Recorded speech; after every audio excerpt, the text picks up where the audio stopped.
dug deep. You're Ken Kal. You're the hockey guy. I go, I don't know anything about this guy. Let's go!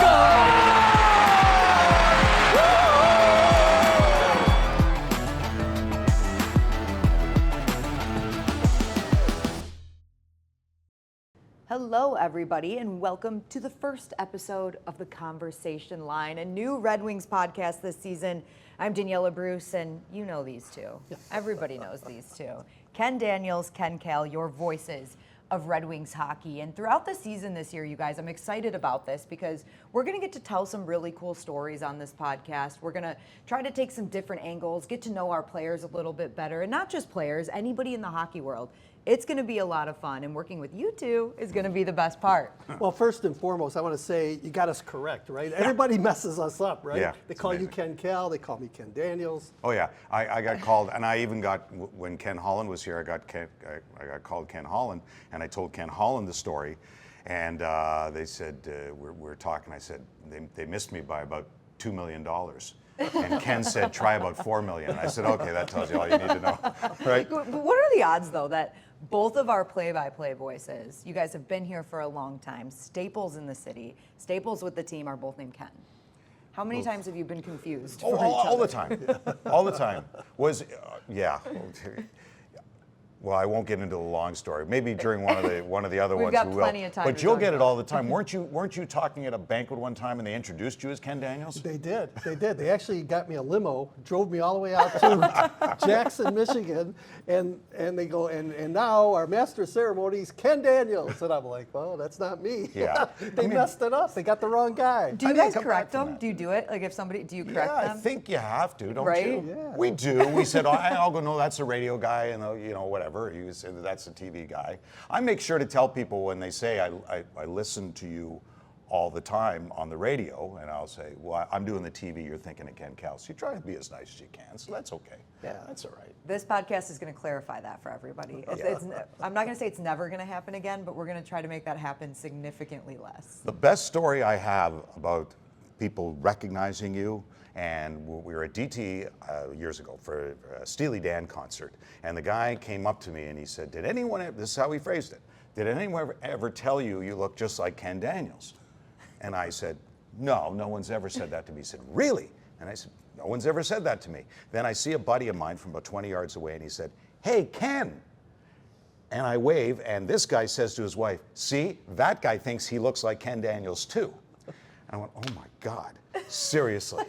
Anyway. This guy. This guy. The only story I have is when I was in Ann Arbor and I was doing Michigan hockey, and obviously my name was Ken Kal doing Michigan hockey. They wanted me to fill in for an overnight show, and it was an oldies overnight show.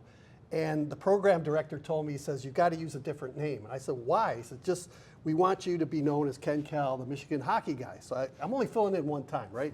So I get a call at 2 o'clock in the morning. I'm spinning these old songs and stuff like that. And I called myself, because it was a graveyard shift, I called myself Dug Deep, right?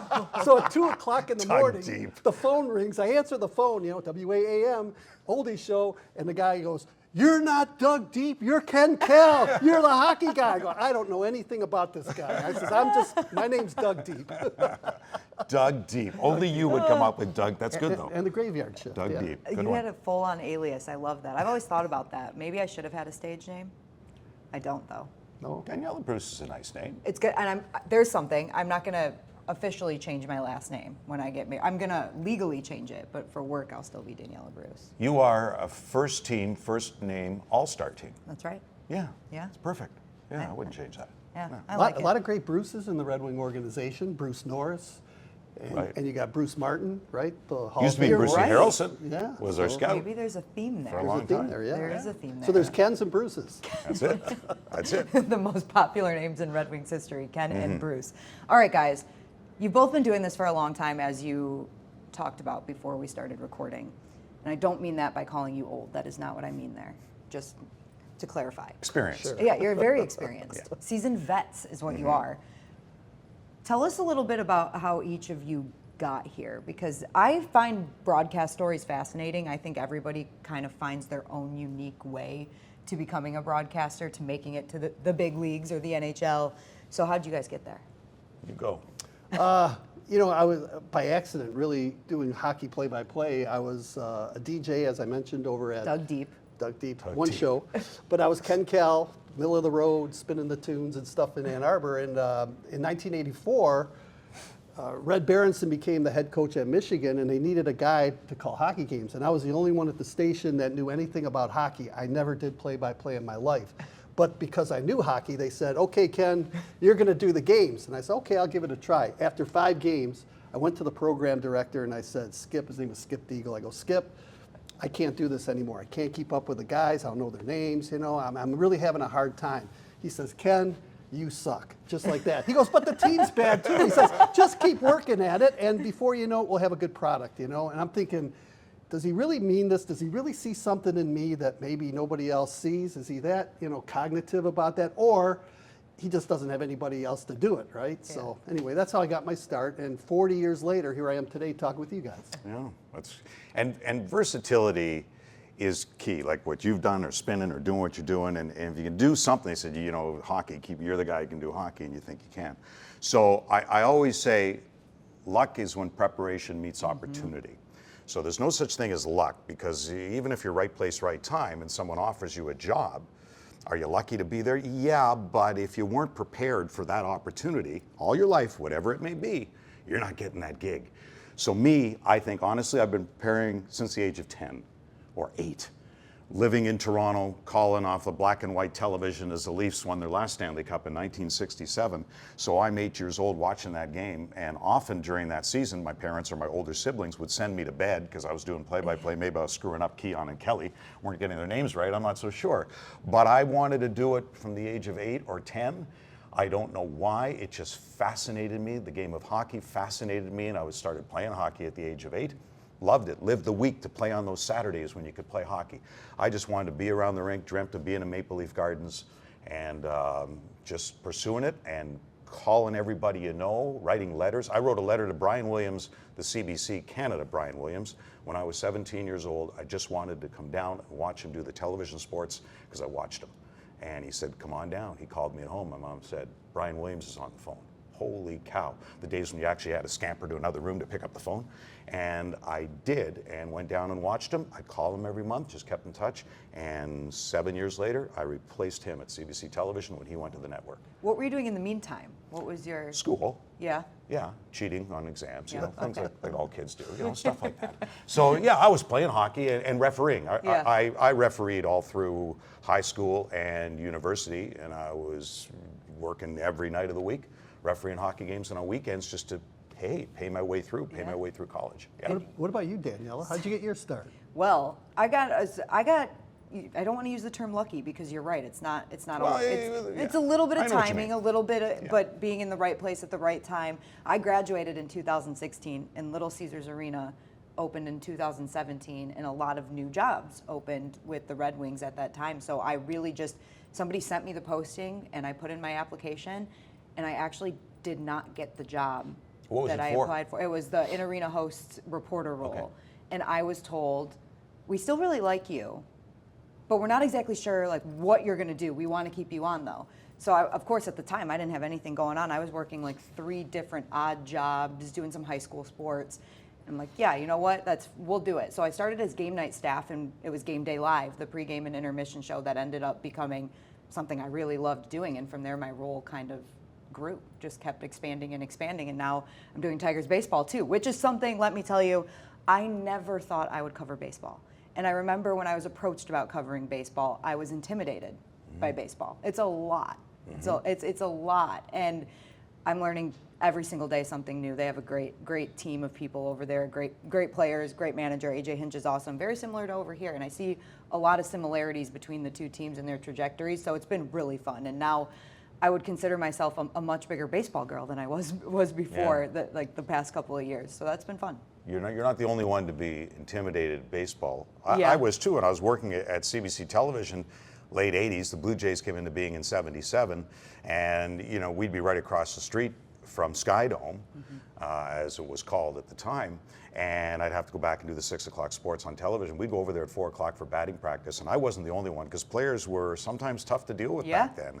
And we had been around the business and we were intimidated. And hockey was so different, and that's maybe why I love hockey. Just the guys, the personalities, that whether they're, small fish in a big pond, certainly in Canada and where they are, and just growing up that way, and the parents getting up at 6 in the morning, driving the rink. I think they just appreciate how they all got there. It's just two different worlds. It is. I think, and I got lucky to be integrated into the sport with a team like the Tigers right now, because Good group, it's a huh? bunch of really young guys that are just truly having fun playing baseball. So being integrated in that aspect has been awesome. I was covering baseball with Dave Winfield, Ricky Henderson, Dave Steve, those guys, the stars The of stars, stars, you're Joe like, oh, Carter, no. and you're like, I'm intimidated just to be near these guys. Are you kidding me? So it was a different world. You called a baseball game, didn't you? I did. I've called maybe 10, 12 baseball Tiger games. And I remember the first one that I called was against Kansas City Royals.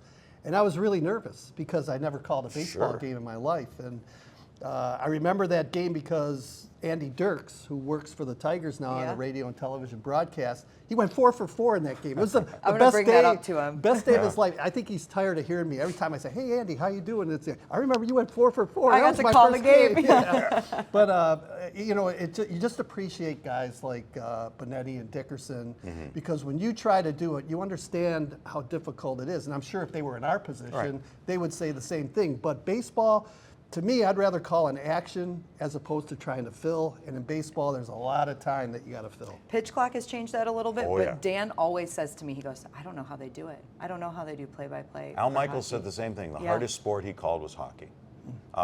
Football, there's a lot of players out there, especially college football, and you do those boards and you're calling like Benetti does, and you try to, because they're changing all the time.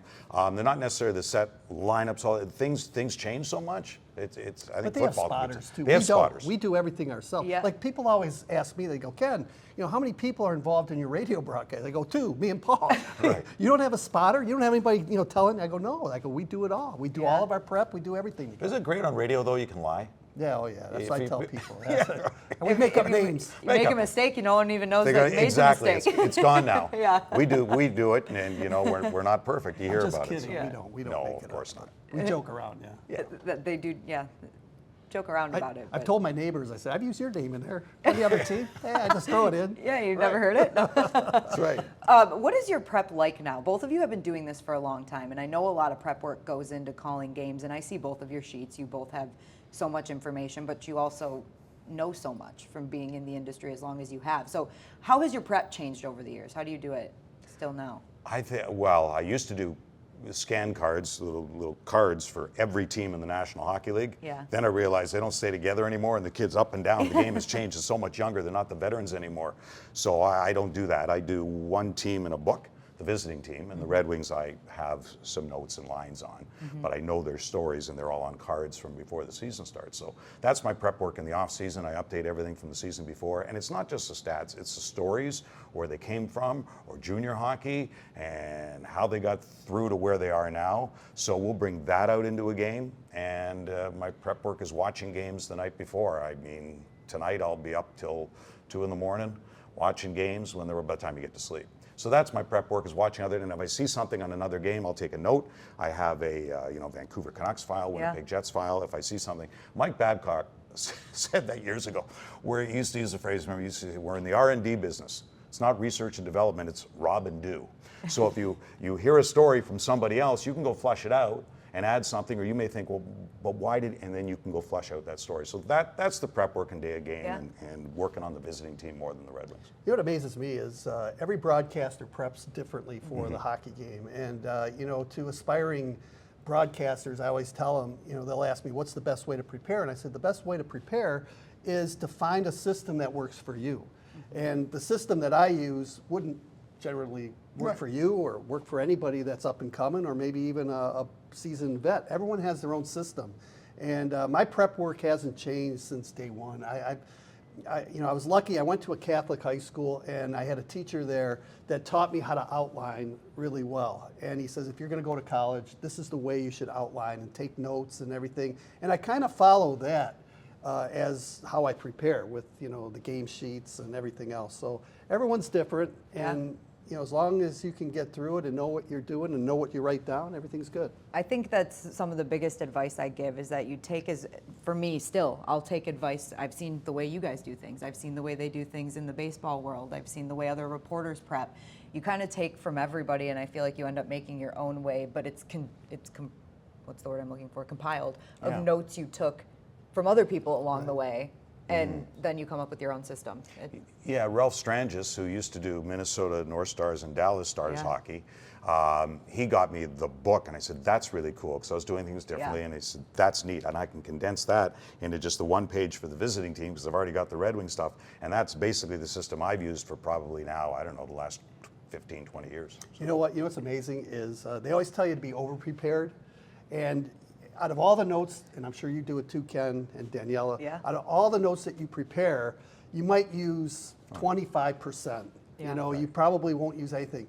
But I'm telling you, the one game you do not prepare is the game that you need all your notes. And I'll give you an example. We were in Florida one time, and the glass broke behind the net, right? That was the weirdest glass ever, right? And so we waited and waited and waited. They didn't have a backup piece of glass, so they ended up getting a piece of plywood. Yeah, it's plywood. And they put the plywood right behind the net. And moved the fans. At that time they weren't selling out, and so they moved them to where they could see the game.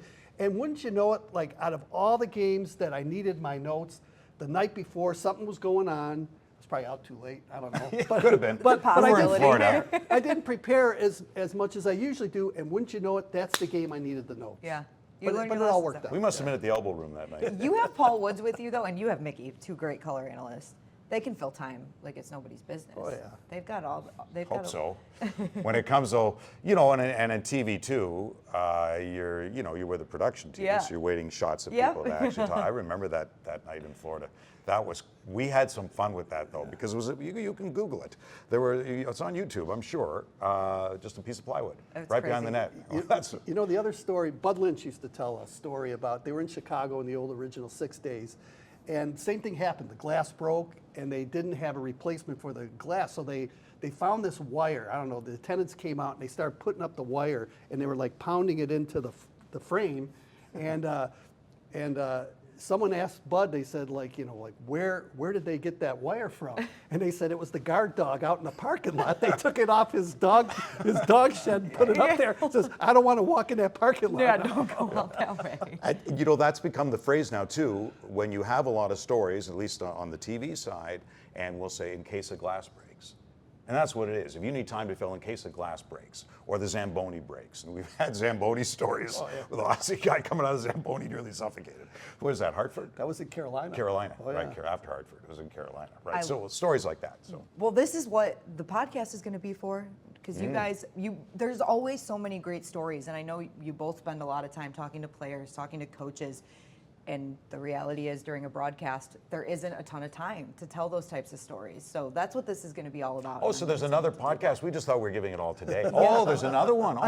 This is weekly. Ken's in for it. Wow, okay. It sometimes might be just for our viewers and listeners, a combination of the three of us. Beautiful. I know you both travel. You'll be all over the place. I'm on some trips too. So there'll be a combination of the three of us throughout the year. People are going to love this. Yeah, it's a lot of fun. It's going to be a Sharing blast. stories, Nice. Yeah. All right. Well, I think we'll call that today's first podcast. I'm actually taking reviews, okay? Anybody that listens to this, I want to know how we did. Did you enjoy episode 1? You're opening up a big You jar know I right love there. the social media feedback, Ken. Yes, you know. Okay. You let me know how you did. But Ken wants no feedback, all right? None. You let me know how you did. Put it on mute, Yeah, that's right. Well, thank you guys for tuning in. We'll see you all season long. Tune in every week.